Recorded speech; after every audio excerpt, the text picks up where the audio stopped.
my rights away, the faster I will run.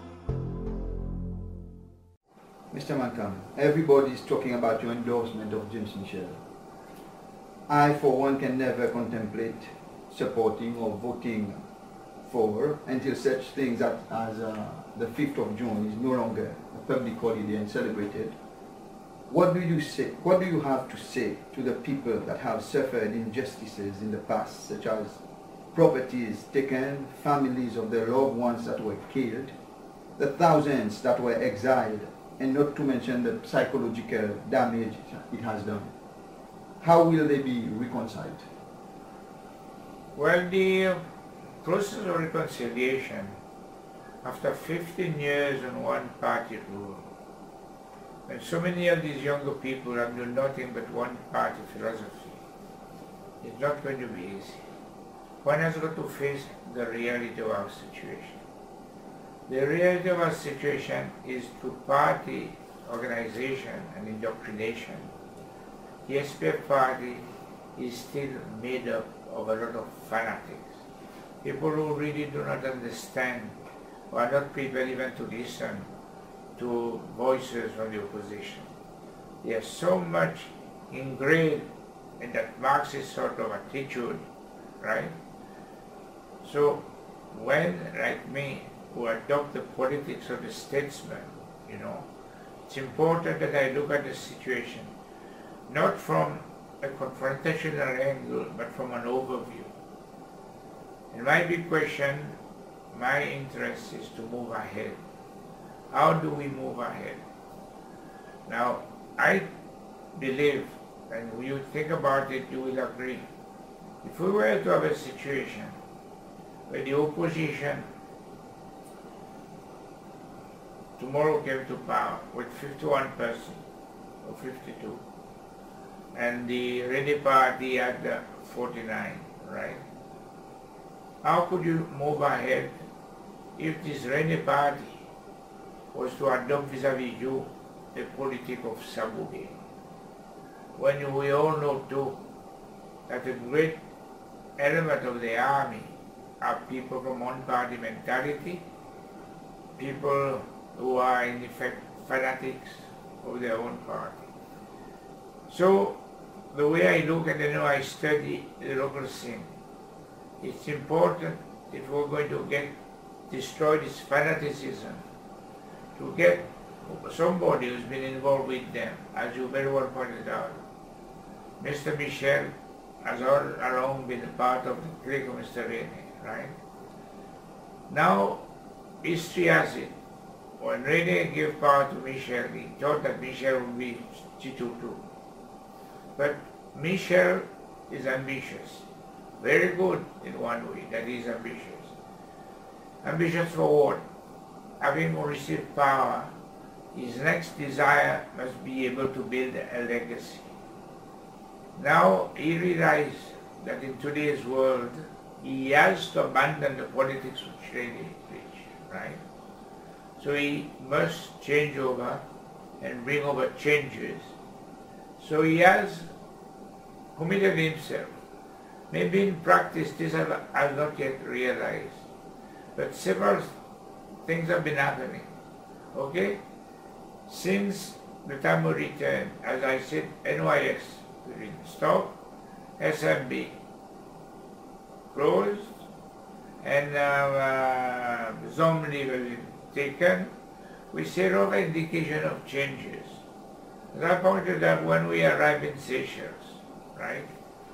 In 1993, 6 p.m. there was not one vehicle on the public road. You only have guard baton. What do we see today? There's traffic, there's riot, and things are moving.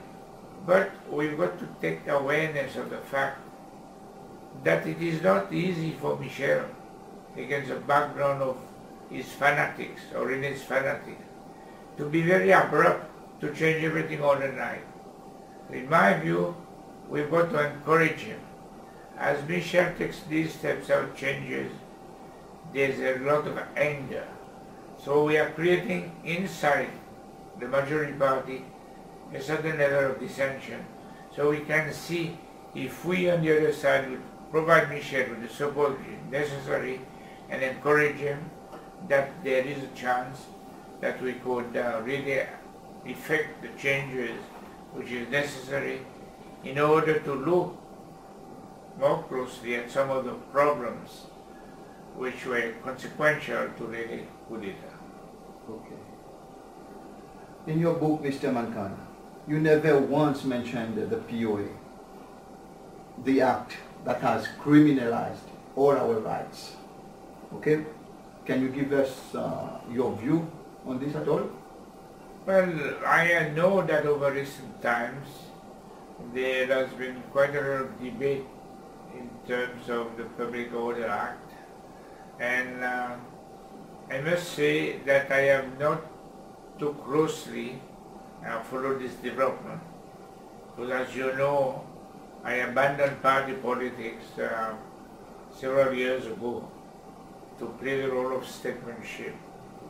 I do admit there should be more attention given to the Public Order Act so that we have something which is more equitable, something which is more consistent with the democratic society. There has been instances which have been catalogued where one feels that there's something wrong. But you got to realize too that when we came back, there was no police force in Seychelles, there was garde bâton. So all these young men who are police officers today have been brought up in a setup in a country where the police were military people. And garde bâton, what was that? People want to eat what is with stick. So I think this culture has got to be replaced by a new culture. And take some time, but we do see that there's been importation by President Michel of a lot of outsiders from Ireland or other places to try and indoctrinate in the proper way the new police force towards better behavior towards the civilian. Okay. My last question, Mr. Mankana. James Michel was one of the part of the organizations that overthrew your constitutionally elected government on the 5th June 1977, and he had he had an AK-47 in his hand. We've seen too many pictures of that before. Do you mean you have forgiven him? Michel, in my view, the big responsible for all this, Michel also was a young man who had grown up in Seychelles. And in my view, he also fell under the spell and influence of Albert René, who, if you want, misled them, a lot of people. Now, if we are going to try and run after all the people who have been misled by Albert into thinking that what he was looking for was in the best interest of people, there's a lot of people which we would have targeted. So the way I see it is, Michel was at that time a young man, and everybody, there's excitement, and yes, I saw this picture of him with the AK-47, like we've seen several other brothers. You see, it's sad because my time, I wanted to see all these Seychellois, our people, to be under the coconut tree with a guitar, singing happy songs.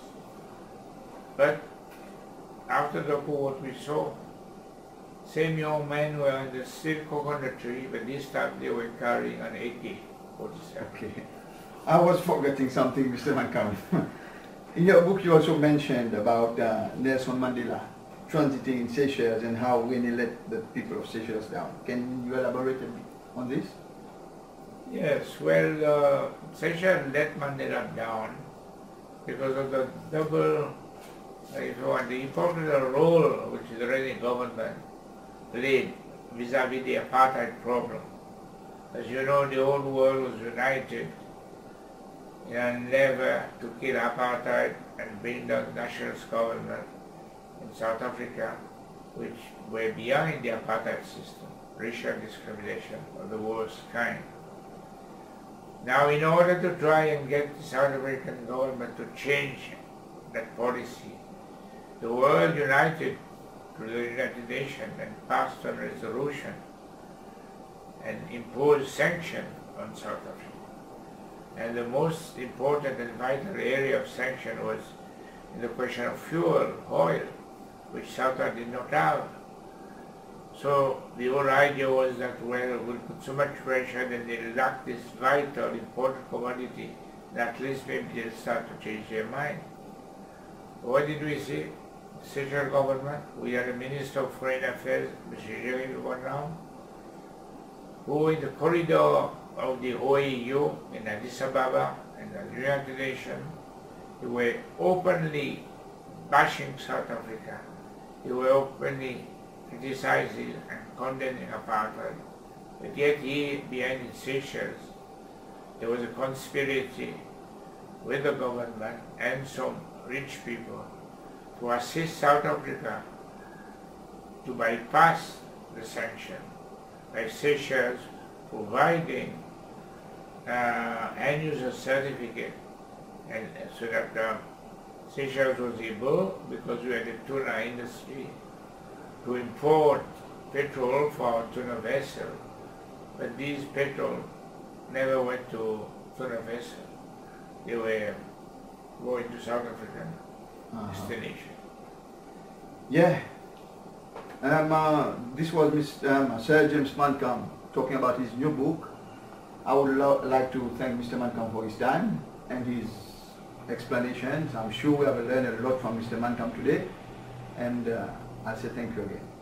Thank you so much. It's always a pleasure You're always welcome. to be able to contribute our share towards greater awareness of what really has taken place in our country. Thank you. I am looking for freedom.